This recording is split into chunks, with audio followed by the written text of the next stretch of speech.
It's a big day on Capitol Hill as Congress looks for more answers from the country's top law enforcement official on the fallout of the Mueller report. And with measles spreading across the country, a Wisconsin lawmaker wants to make it harder for parents to opt out of vaccinations required for school.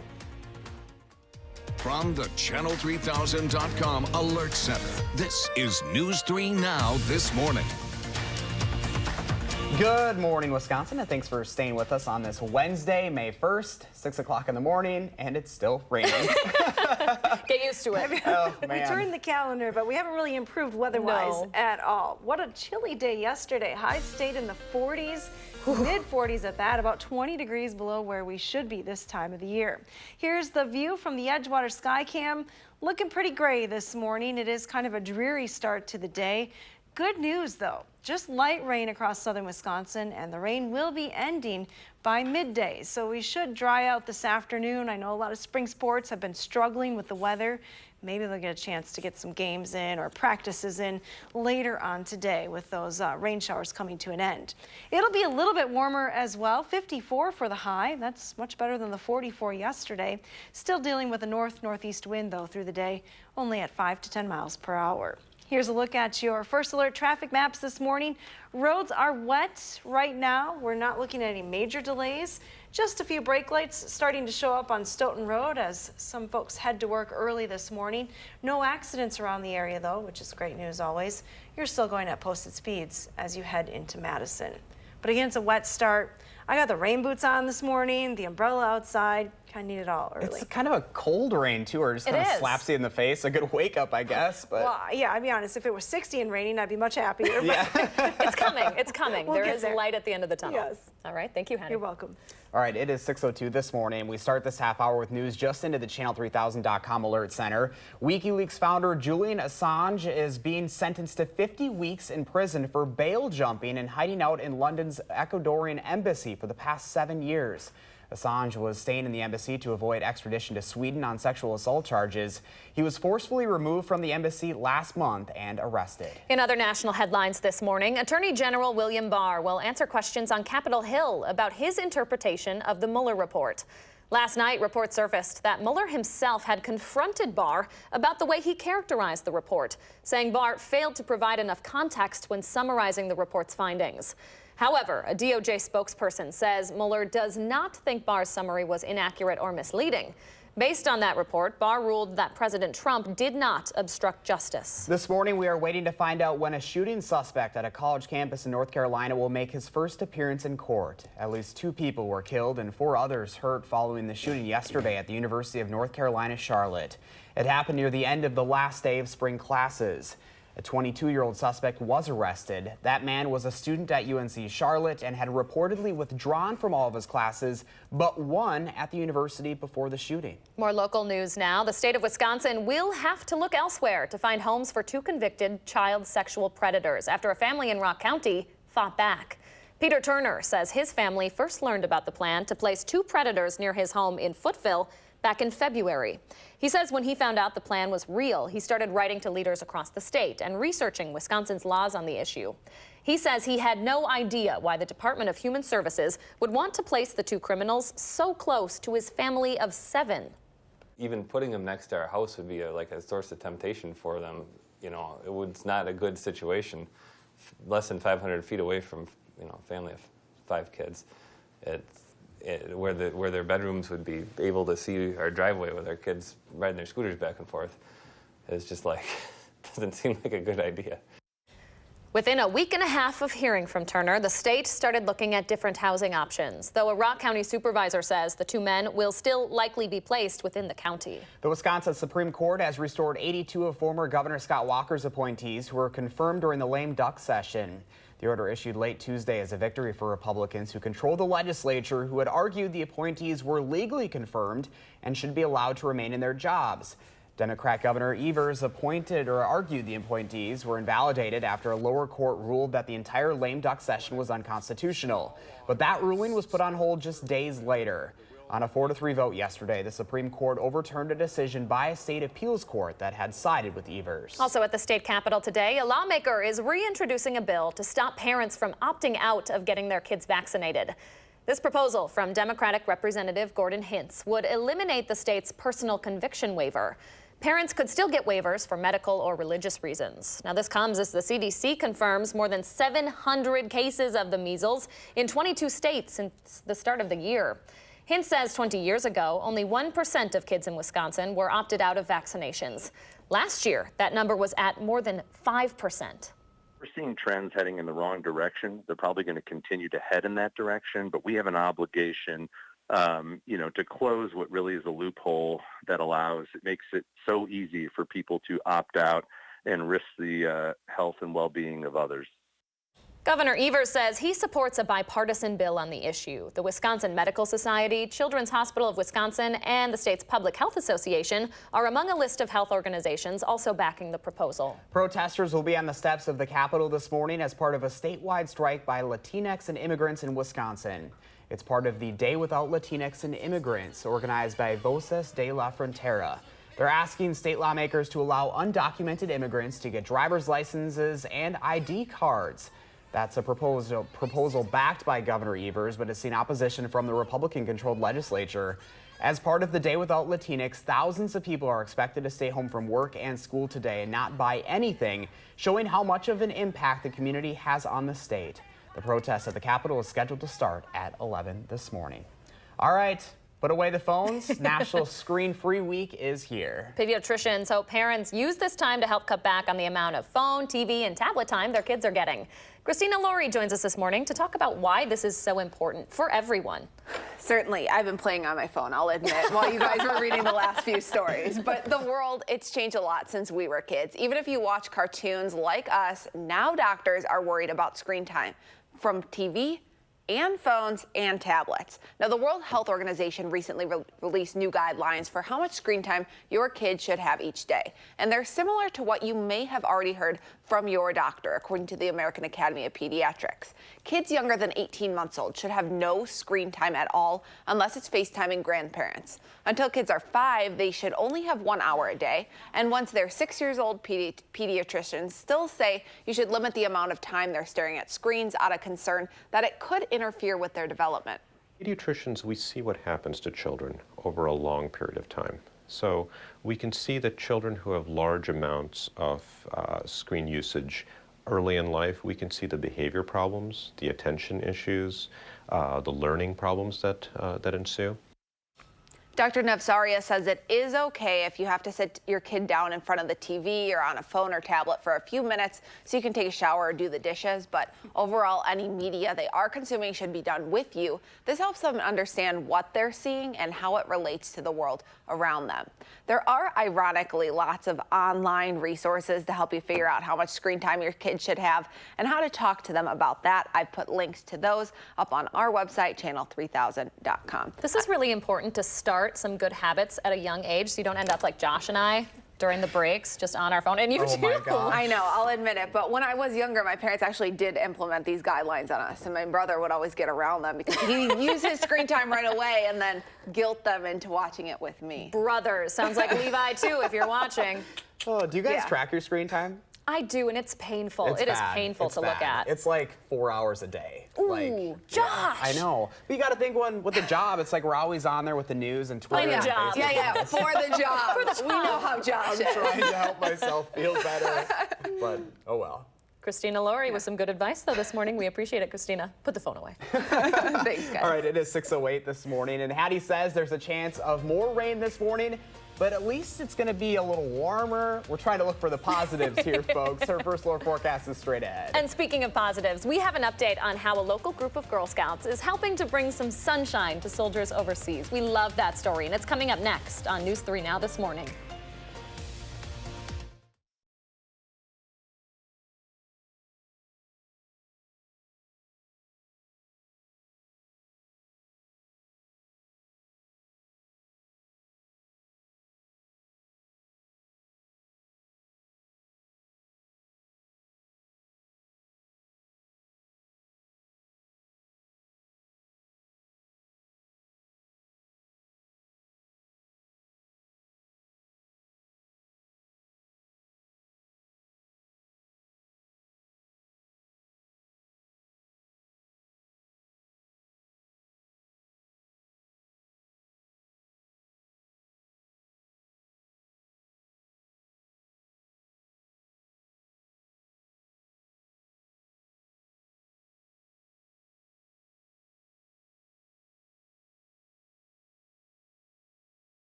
Good morning from the patio. You know it's not ideal when you have an umbrella and mittens, but it's a little chilly this morning. Temperatures are only in the low 40s in many spots, and it's very wet across southern Wisconsin.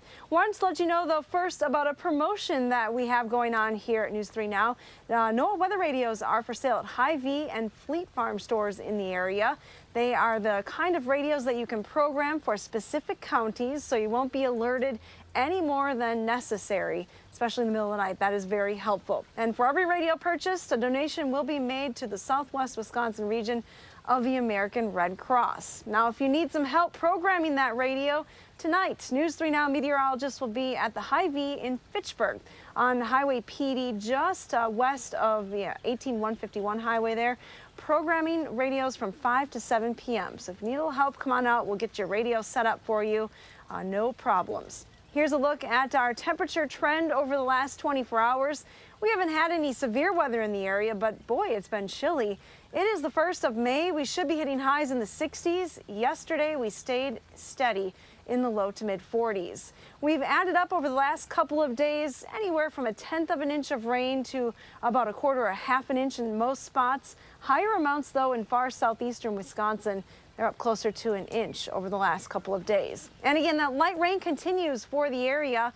It will transition out of the region, though, by this afternoon. So we'll get a chance to dry out later today. You can see the back edge of the precipitation working its way towards the Mississippi River Valley as we speak. I don't think we're going to see a lot of sunshine, but at least things will dry out for a few hours. We do have more rain in the forecast tomorrow.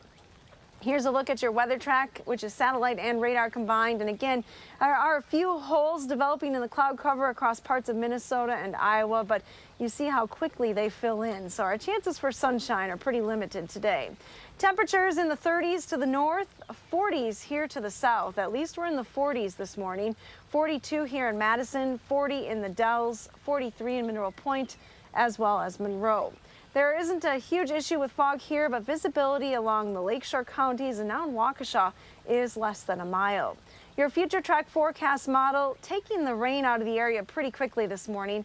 I think we're likely going to see these showers last a little closer to the lunch hour, but definitely drying out this afternoon with highs in the mid-50s. Staying dry through the evening hours. Rain chances return by tomorrow morning. One more storm system tracks through the area, moves just to our south. So we're on the northern edge of that precipitation tomorrow. It will be confined mainly to the morning hours. Things actually start to clear out late on Thursday. So additional precipitation through today and tomorrow could add up to about 1/4 to 1/3 of an inch in some locations. Your extended forecast, again, still some rain on Thursday, mainly in the morning. Then for Friday, finally a dry day with a high of 62. It'll be nice to see that sun heading into the upcoming weekend as well. Temperatures will be a little closer to 70 degrees. Let's get a check on our first alert traffic maps this morning. Josh Tim has all the details. Good morning, Josh. Yeah, good morning. Another wet start on the roadways, but so far things are moving well on the Beltline. Really nothing to slow you down heading east or westbound. Other roads here in Dane County not looking too bad, just some of the usual brake lights on northbound Verona Road approaching the Beltline ramps. No delays showing up downtown around campus. Expect things to pick up over the next hour or so. And other main routes coming into Madison, they're moving along at the posted speeds with no major issues. Your first alert traffic, I'm Josh Tim. Thank you, Josh, and thank you, Hattie. All right, 6:16 on the nose right now. And there's a family in southwest Wisconsin using their own loss to help keep other families safe with a pretty simple device. You might remember we told you about the Brigmans last fall. They lost their little boy, Cayman, when he choked to death as a baby. In the time since, Courtney and Matt have been doing research on something called a life vac that could help save a child or even an adult who's choking. Just yesterday, they donated a number of those life vacs to the Lancaster School District. The hope is with these, we put them where they need to go and they're never used. But if they need to be used, they'll be there for us. It's just one of those things that you think that will never happen to you, and unfortunately it does happen, and you just want to be prepared. So the Brigmans are also working with State Representative Travis Tranel on a state grant to get the life vac in every school district in the state. We have more on that push up on our website, channel3000.com. And Lancaster is really just the start here. If they can get that state grant through, hopefully these life vacs can be put in every single school and hopefully save a life. It's amazing the strength after going through that. Obviously, you know, we remember your story from last fall, and I mean, it was just a heartbreaking story. But the fact that they've been able to go this far, and this is really the only beginning for them. Determination is what you think of when you see this family. I mean, they could have just curled up in bed and slept for the rest of their lives. The devastation that they went through, and instead, they're using that story to help affect change across the state. Yeah, really great to see that support. New this morning, an organization launching later today is hoping to continue the legacy of a little boy who was killed in his driveway. He had big dreams of serving his community when he grew up. Today, he would have been 6 years old. We're talking about Dominic. He wanted to be a police officer when he grew up, even going as far as introducing himself to Madison Police Chief Mike Koval as a future police officer. Just months later, Koval responded to a report of a crash. That crash involved Dominic. He had been hit by a neighbor who didn't see him while they were backing up. But now a group called Dominic's Ripple is set to make an announcement later this morning. According to their Facebook page, the organization aims to continue Dominic's legacy by giving back to the community he loved. That announcement will be made at 8:27 this morning and will include a special birthday video for Dominic. Looking forward to that and thinking of his family on his birthday. All right, we have an update to a really cute story this morning. A group of soldiers stationed overseas are getting a sweet taste of home thanks to a Girl Scout troop based here in Madison. A couple of weeks ago, Troop 7899 packed 200 boxes of cookies and shipped them overseas to Afghanistan. Just yesterday, Marines from the 2nd Battalion 25th Regiment got the cookies and sent a photo and a thank you back to the girls. So heartwarming, right?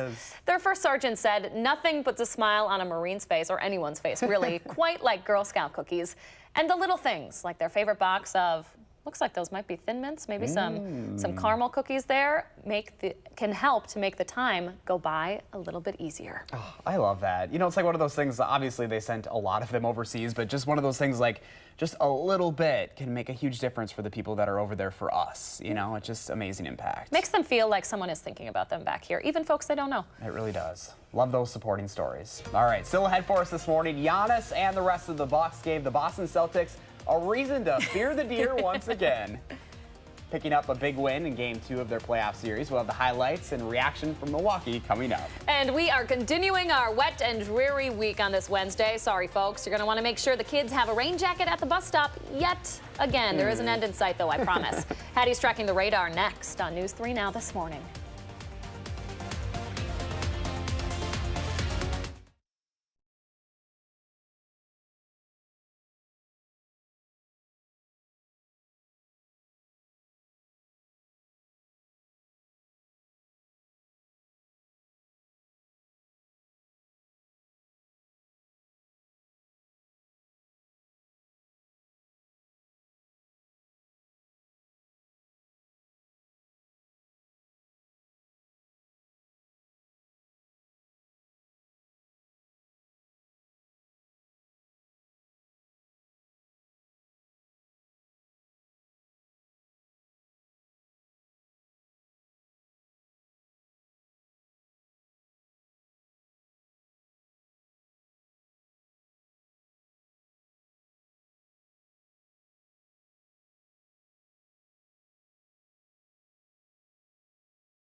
Good morning from the News 3 Now First Alert Weather Center. Wanted to give a shout out to the first graders at Iowa Grant Elementary. I had the pleasure of talking to them yesterday. What a great group of kids. One of the best school talks. They were great listeners. So thank you guys for inviting me to come to your school and talk a little bit about weather and what it's like to work as a meteorologist in the TV business. So had a lot of fun in Iowa Grant Elementary yesterday. Here's a look at your bus stop weather forecast for today. It is a wet start still. We're seeing just some light shower activity scattered across the area. Southern Wisconsin will stay wet through the morning, but dry out for the afternoon. Temperatures are in the low 40s here in Madison. 42 degrees is our current temperature. It's 43 in Mineral Point and Lone Rock. 40 from Wisconsin Dells up to Camp Douglas this morning.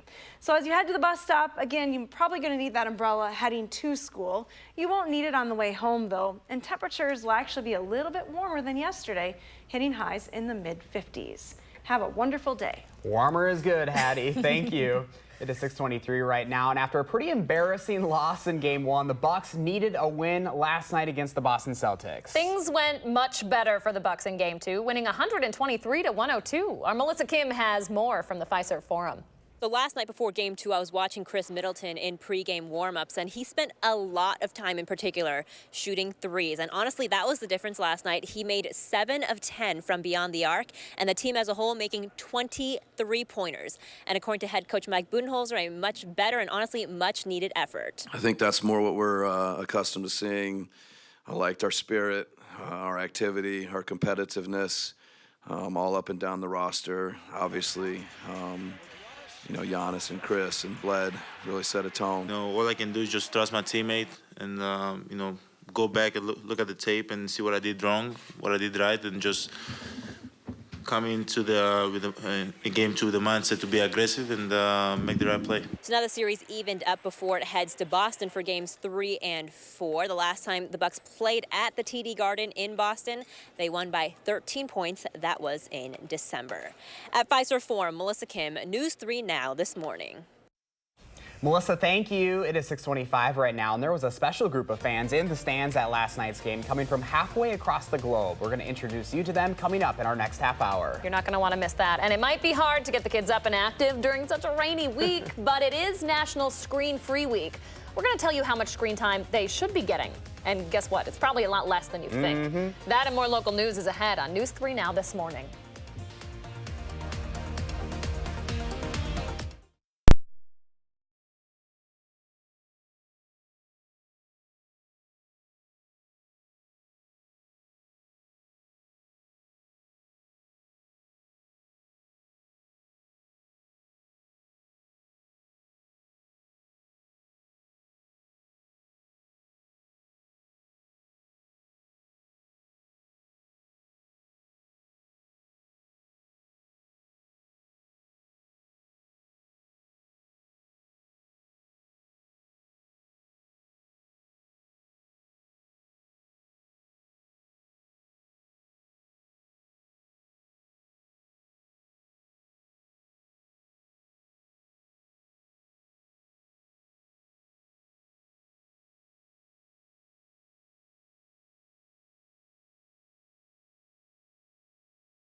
We are learning more about the circumstances leading up to a high-speed chase that ended with a fatal crash on the interstate.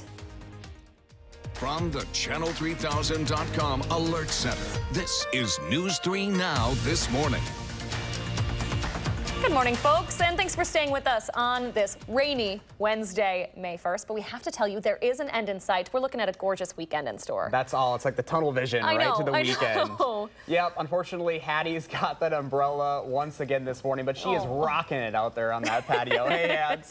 I'm doing what I can. Got the rain boots, the umbrella, and the gloves this morning. Oh, no. All trying to stay warm and dry. It's kind of a chilly, damp start to the day today. Some light rain continues for us here in Madison and around southern Wisconsin. Here's the view from our WISC-TV sky cam.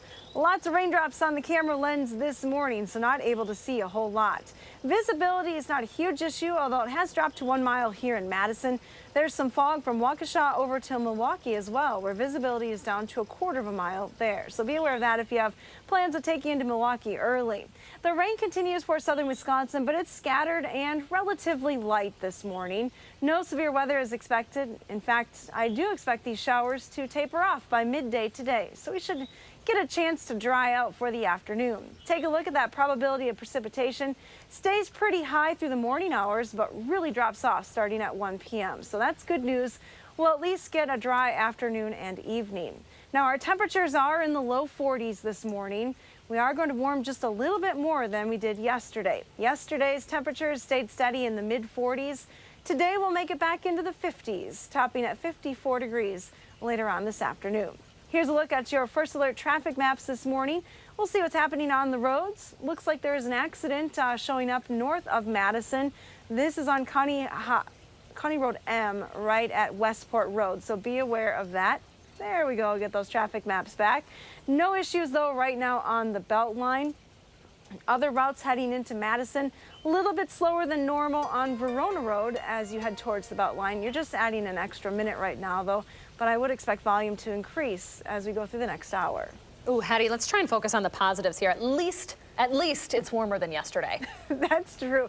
We're 10 degrees warmer than yesterday, so that's huge. We'll take it. Gotta love spring in Wisconsin. Yeah, thank you, Hattie. You're welcome. All right, it is 6:31 right now. Officials have identified the 2 men killed in a crash during a police chase on Interstate 39 earlier this week.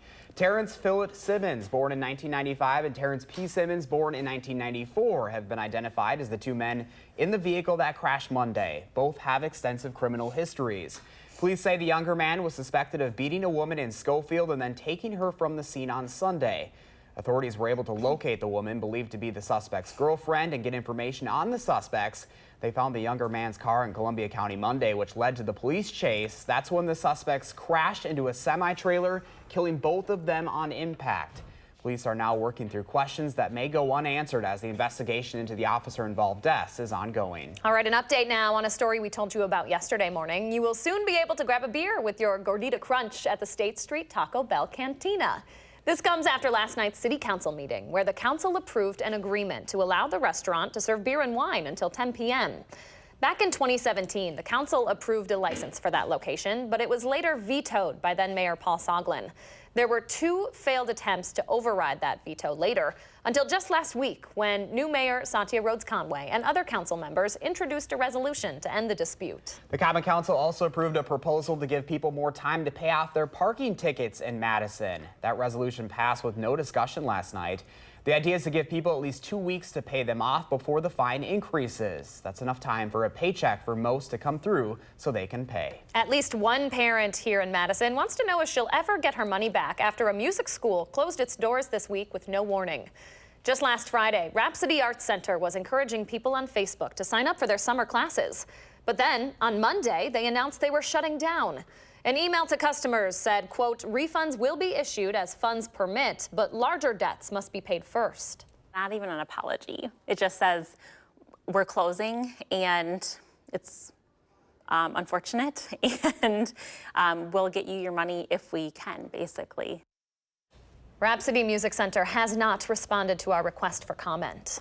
6:33 is your time right now. Pediatricians are urging kids to put down the screens this week and instead do something completely screen-free. It's part of National Screen-Free Week. We should all give this a try. Christina Laurie is joining us now to explain why doctors are pushing for 7 straight days without the phone, the TV, or the tablet. Christina. Oh, wow. I brought all my screens out here this phones. morning. We have so much going on at a TV station. We get the irony here. We know it sounds strange coming from us, but as it turns out, our parents were right. Too much screen time is not only bad for your kids now, but it can have lasting effects that stick with them for the rest of their lives. Too much screen time at a young age can create behavior problems, attention issues, and trouble learning. To prevent that, kids younger than 18 months old should have no time in front of screens. Until age 5, kids should only have an hour a day. And even after that, all the way until they're 18 and into adulthood, screen time should be consistently limited. The National Screen-Free Week Association recommends that instead of thinking of this as going without, think of what you can do instead. Take a walk outside, draw, read, or play pretend with your kids. And once you do allow screen time, make sure that media is worth consuming. Our goal is to do what's best for children, and if that means reducing digital media usage, if it means thinking more carefully about what kind of digital media children are being put in front of, all those things together, this is about kids' health, and that's our jobs. The American Academy of Pediatrics recommends you sit with your kid and interact with them while they're playing on the phone or watching TV. This will help them understand what they're looking at, and it can also help them relate that to the world around them. It can also help you pick out the media that they will get more out of. Doctors do warn, though, that just because a game is marked educational, it might not be. So they're warning parents to be smart about the media that they choose. If you want some help figuring out what's good for your kids and what's not, we've put some great doctor-recommended resources up on our website, channel3000.com. So the news is one of those, right? We still get to watch News 3 now this morning. I didn't even search for that on the website. I really should. It's on our website. But it's kind of sickening, though. I mean, looking at our desk right now, we've got, what, 5 phones, 2 tablets, between 3 all the people. TVs in here, too. 2 tablets. Oh, my gosh. It's a little shocking. I know. And it is ironic coming from a TV station. So, yeah, turn your TV off, but just wait until 6:58. Yes, exactly. Good idea. Stay tuned.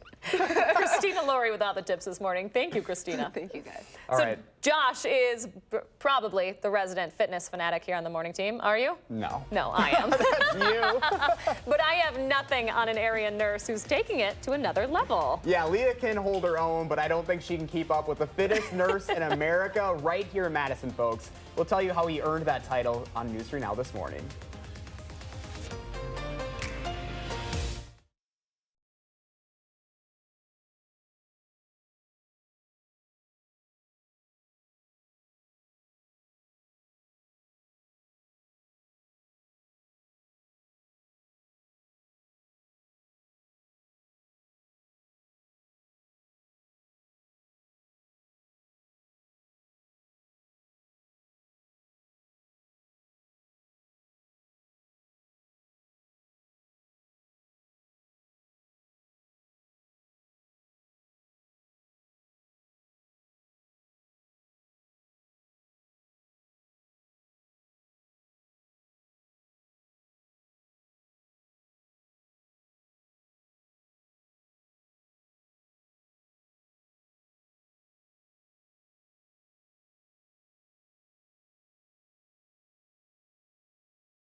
Welcome back at 6:39. We've been asking you to share your morning with us, and we needed some sunshine. So we went back a few days from when Julie posted this on Facebook as the sun peeks out on a gorgeous morning in Sauk City. Isn't that just gorgeous? Julie, you're really cheering us up with the sun. Thank We you love it so much. We would love another picture of this exact same scene when there are leaves on the trees. Oh my gosh, it's going to be coming soon with all of this rain. Hopefully. Julie, thank you so much. What does your morning look like? Take a picture, post it on social media, and use the hashtag MyNews3Morning so Josh and I can find and share our favorites right here on the program.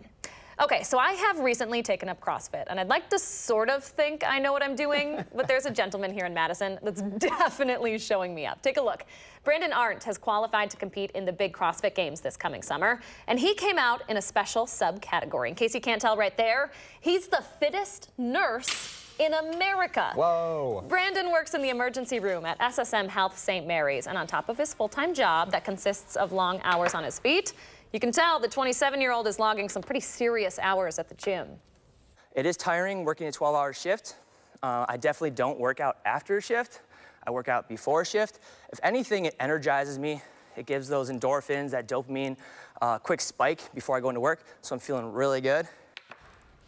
That is so impressive, Brandon. He says pushing himself in the gym and that mentality of never giving up also pays off in his work life as a nurse. I can believe that. That is so impressive. I think there's a lesson that we can all learn right there, and it's not just getting better squats. I think it's the drive that you can do in your workouts a lot of times will help you at work too. Like I know you're getting me into the burn body boot camp that we're starting tomorrow. Yes, ladies and gentlemen, Josh is gonna start working out with me. It's not as serious as CrossFit.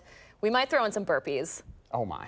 You'll be okay. What? You'll be okay. You didn't tell me that. I promise. Stay tuned for how big and strong we get. We'll see how that goes. All right, 6:41 right now, and it looks like another day where the workouts are gonna have to stay inside. Still not great jogging weather or whatever you're gonna do for your workout, but we're choosing to look ahead to a fantastic weekend forecast. Hattie is tracking sunshine and warmer temps coming up. So hopefully these kiddos having any birthdays today, they're gonna have some parties this weekend when it's a little bit sunnier. Make sure you send in their pictures so we can feature them on TV. Thanks for watching News 3 Now this morning.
Welcome back at 6:44. The Pfizer Forum was packed last night as the Milwaukee Bucks evened up their playoff series against the Boston Celtics. But there were some special fans in the stands last night as the Bucks rolled to a win in Game 2. A group of 19 students flew all the way from Greece to see the Bucks and, of course, the Greek freak, Giannis Antetokounmpo.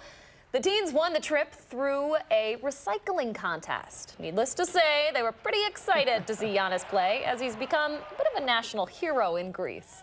It's the first time that I will watch a game live and the first time that I'm to America.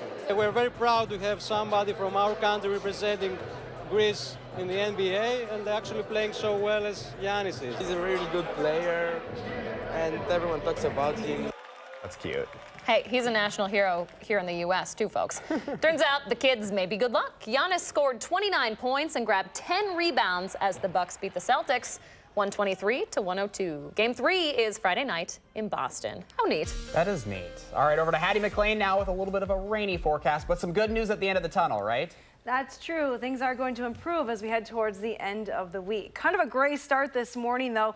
We have lots of rain in the forecast, have had over the week. Take a look at the flood watches from Chicago all the way down into Oklahoma and Texas this morning. Pretty widespread with quite a bit of rain. Now, just over the last 48 hours, take a look at some of these radar estimated rain totals, anywhere from 2 to 4, maybe 4+ inches of rain across a big swath of the midsection of the country. Now, here in southern Wisconsin, we've been on the northern side of most of these systems, so for most of us, our rain totals have been much lighter, half an inch for some spots, but southeastern Wisconsin closing in on an inch in the last 48 hours. And heavier rain is expected today and tomorrow south and east of Madison. A live look at the radar map this morning, still some scattered showers in there, although the activity is beginning to diminish in southwestern Wisconsin. Still pretty wet, though, from Madison and points to the north this morning. A wider view showing you still, unfortunately, some snow on the map out to the west. Luckily, we don't have any of that frozen precipitation in our forecast. The back edge of this batch of precipitation working its way through the Mississippi River Valley as we speak, so I do expect these showers to come to an end by midday today. One storm system pushing through the region this morning, bringing the rain to us, but another one already waiting in the wings further down to the south and west. That second storm system will ride along the front and bring rain to southern Wisconsin for tomorrow. Here's a look at our temperatures across the upper Midwest. Quite a contrast in temperatures, going from 39 in Minneapolis, 45 in Des Moines, 62 in St. Louis, and 66 in Paducah this morning. Almost 70 degrees right now in Indianapolis. We're definitely on the cold side of things here. Temperatures in the 40s, 30s as you head north of the Dells, though, in some spots.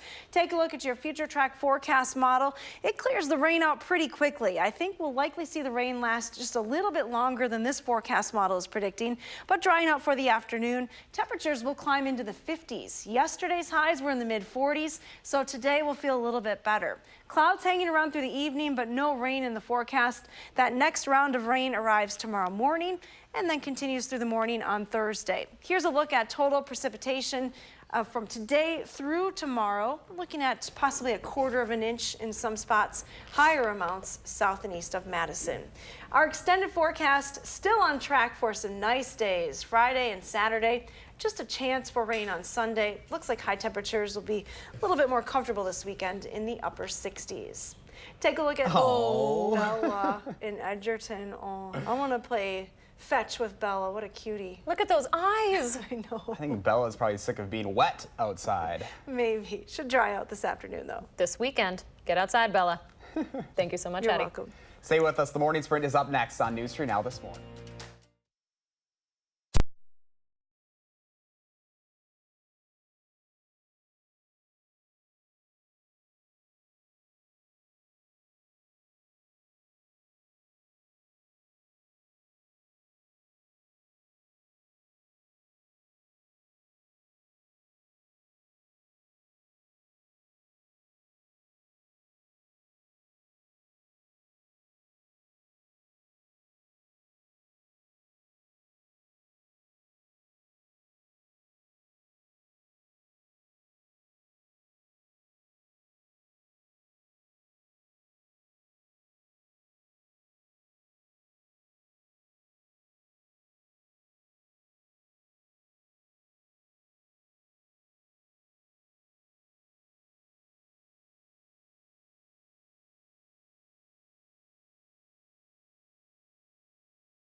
6:51, time for the morning sprint. Taddy says we have another day or two of rain ahead of a gorgeous weekend. And Christina Laurie is here with the latest on screen time recommendations for your kids during National Screen Free Week.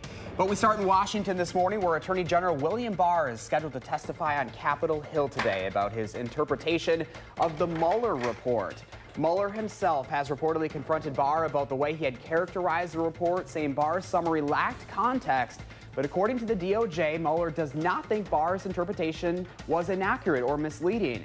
Barr ultimately decided that President Trump was not guilty of obstructing justice during the investigation.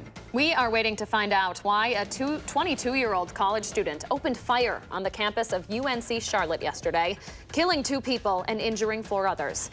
That suspect is in custody this morning. Police say he was a student at the university, but had withdrawn from all but one of his classes before that shooting.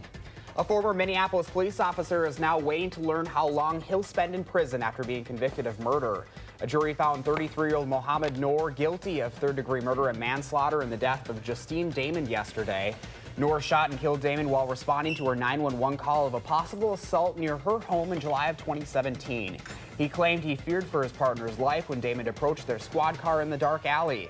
Noor is scheduled to be sentenced on June 7th. The state of Wisconsin will have to look elsewhere to find 2 homes for 2 convicted child sexual predators after a family in Rock County fought back. When Peter Turner found out about the plan to place 2 predators near his home of 7, he started writing to leaders across the state and researching Wisconsin's laws on the issue. A week and a half later, the state changed its housing plans. A Rock County supervisor says the 2 men will still likely be placed within the county. Let's start this morning across southern Wisconsin, although those showers are diminishing in intensity and coverage across the area already. Good news, we should dry out for the afternoon. The probability of precipitation really falls off after the lunch hour, so a chance to dry out, but we'll stick with cloudy skies today and still relatively cool conditions, climbing from the 40s this morning to a high of 54 degrees this afternoon. Hattie, thank you. Protesters will be on the steps of the Capitol this morning as part of a statewide strike by Latinx and immigrants in Wisconsin. They're asking state lawmakers to allow undocumented immigrants to get driver's licenses and ID cards.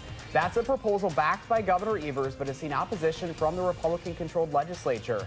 As part of the Day Without Latinx, thousands of people are expected to stay home from work and school today and not buy anything, showing how much of an impact the community has on the state. The protest is scheduled for 11 this morning at the state capitol. A state lawmaker is reintroducing a bill to stop parents from opting out of getting their kids vaccinated.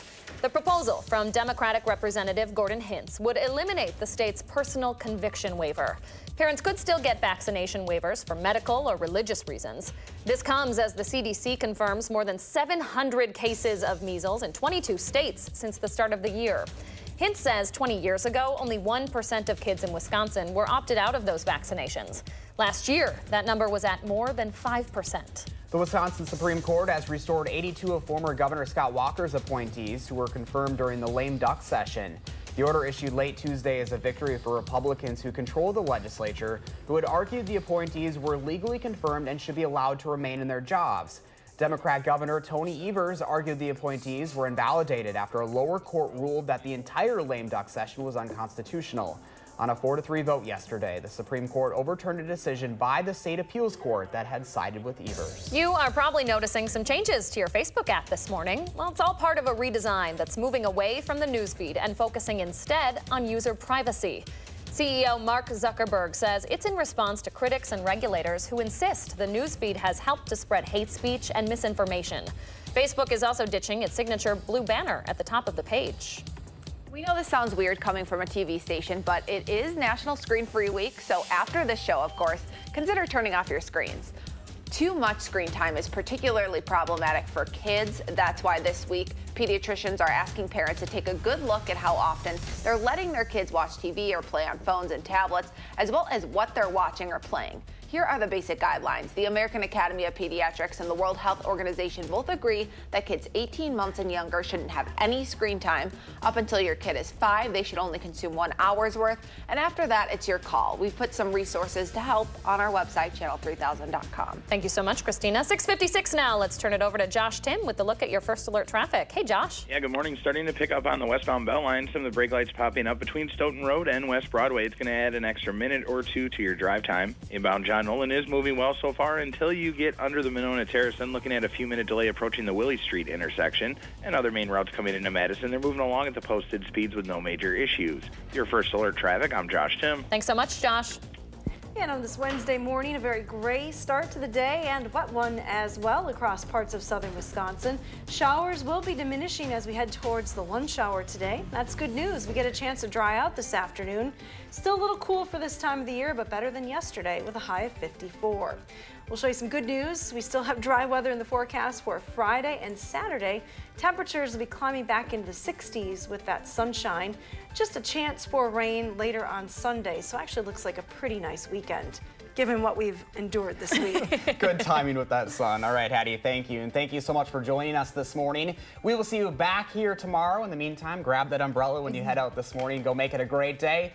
Stay tuned for CBS This Morning. See you later, folks.